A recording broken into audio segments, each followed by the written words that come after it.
In the early 15th century, the Turkish Sultan invaded Transylvania to amass an army from 1,000 boys. As his soldiers attacked the kingdom, the young prince Vlad the also known as Vlad the Impaler, son of the dragon, came forth and slaughtered the Turks one by one. Soon, he would become known to the world as Dracula. Vlad and his comrades come across a helmet from a Turkish scout near a river. He fears that the Turks are advancing toward Transylvania once more. Captain Petru notices the helmet has claw marks on it. With 2 other men, Vlad climbs the Broken Tooth Mountain to find a cave where many other pieces of armor with slash marks are thrown all over the place, surrounded by the bones of other men. From the shadows, a creature stalks the men and then attacks the 2 men before trying to get Vlad. Vlad slashes at the creature with his sword, holding it back. The creature growls at Vlad, showing its soulless yellow eyes before retreating into the shadows. Vlad consults a friend, brother Lucian, over the nature of this beast. Lucian tells Vlad this particular creature is a vampire. It was said to have been a man that made a deal with a creature like itself, turning it into a monster that lures men and feeds on them, waiting for the one that will set him free. Vlad returns home to Castle Dracula to his wife Marina and son Angeras. Both of them are happy to see him and are glad he continues to keep their family and the kingdom safe. During a feast, a Turkish emissary, Hamza Bey, arrives with a message from the Sultan Mehmed II. Vlad gives Hamza and his men many silver coins and sends them away.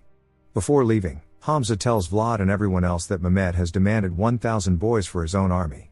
Everyone is outraged, and Marina fears her own boy will be among those chosen. The other Turks taunt the Transylvanians with this.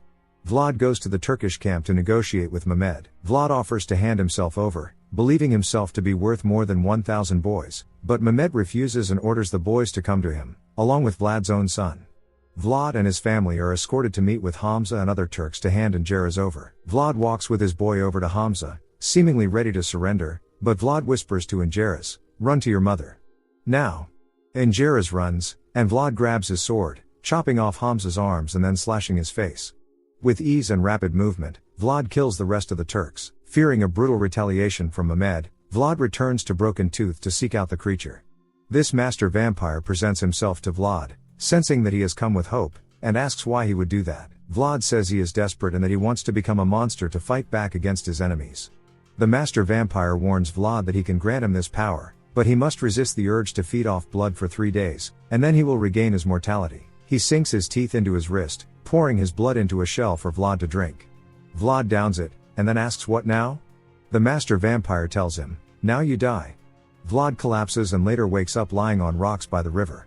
He sees his skin starting to burn off, then he presses down on a rock and crushes it. He now has heightened senses and is able to sense the motions of all the creatures in the woods. Vlad also finds that he is able to fly away in the form of a flock of bats. Sure enough, the Turks begin launching their attack on Transylvania. Vlad returns to the castle and dons a black cloak. The soldiers begin marching ahead, and Vlad takes them all on one by one. Now moving faster and stronger than before, he is able to lay waste to the entire army, leaving them all dead in the dirt. Vlad orders his people to leave the kingdom and move toward a monastery where they may find sanctuary. He later begins to feel an intense thirst for blood. He leaves the sight of his men to avoid turning on them. He joins Marina in a tent, and they begin to kiss. Vlad takes his shirt off, and Marina feels his back and notices Vlad's battle scars are no longer there. The thirst only builds as Vlad senses Marina's jugular vein, forcing him to pull back from the intimacy. He leaves her again. Later at night, while walking through the woods, a man comes by Vlad with a knife. The man knows what kind of creature Vlad has become, and he cuts his hand, spilling his blood in a cup for Vlad to drink. Vlad throws the cup out of his hands. The man retreats, referring to Vlad as his master. Vlad sees the blood on the ground and kneels as though he will drink it, but he holds back yet again. Mehmed and his men move closer to reaching the Transylvanians. They come across the battlefield to find Mehmed's captain laying before the corpses of the Turkish soldiers mounted on spears. The Transylvanians walk through the woods again, only to get ambushed by another group of Turks. Vlad morphs into his bat form and swoops in to attack the Turks. Petru protects Marina and Angeras. 2 Turks corner them by the edge of a cliff. Petru stands before Marina and Angeras to defend them, but he is slashed in the stomach. Vlad comes in just in time to push that Turk over the edge. He goes to his comrade's side as he dies. Marina becomes suspicious about what Vlad has become. He cuts open the tent to bring in sunlight and show his skin burning to her. He assures her that he made this deal to protect her and their son. She accepts this. The people also begin to talk and spread word of what they fear that Vlad has become. Some men go to confront him, followed by Lucian, holding a sword and offering to kill Vlad and spare him his eventual fate. Vlad refuses, and Lucian cuts the tent open to let in the sunlight. Vlad's skin begins to burn off again, exposing him to the Transylvanians, who run away in fear. The men begin to throw fire at the tent with Vlad still inside, even as Morena screams for them to realize he is trying to help them. Moments later, Vlad emerges from the flames with his skin healing. He yells to the people that he did what he did to protect them, and that is why they are beating the Turks. An even larger number of Turks begin marching toward the Transylvanians, just as the dawn begins to rise before Vlad loses his power. With the people now standing behind him, Vlad summons an enormous flock of bats and manipulates them to fly in and attack the Turks. With a wave of his hand, he delivers a powerful blow to the soldiers.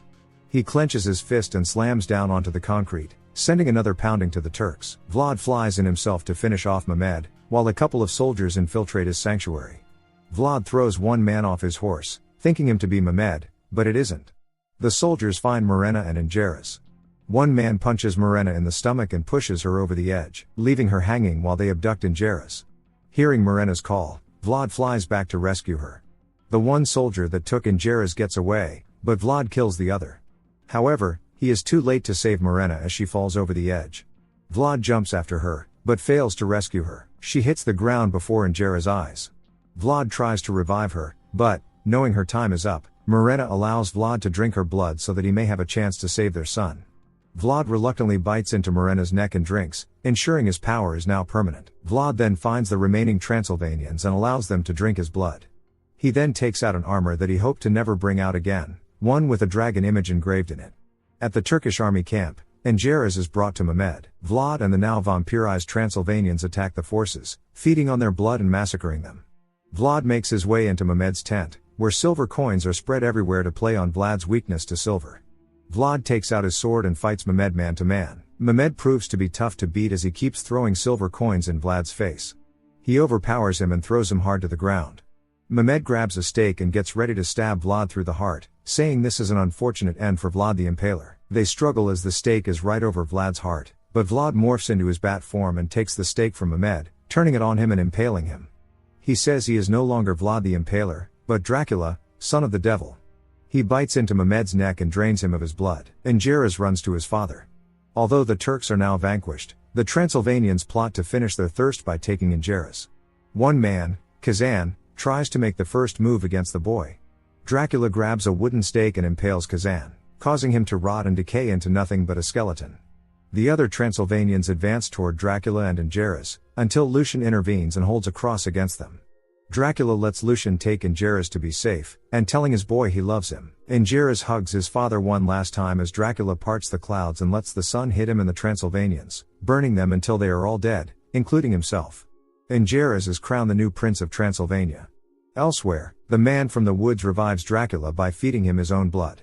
Ingeris senses that his father may yet still be out there somewhere. We jump to the present day. Dracula is able to walk among the people.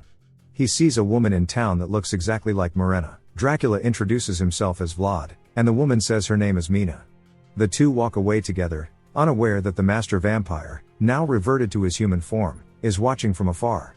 He gets up and follows them, muttering to himself, "Let the games begin." Remember to turn on notifications, so you can watch more movie recaps like this. Thanks for watching.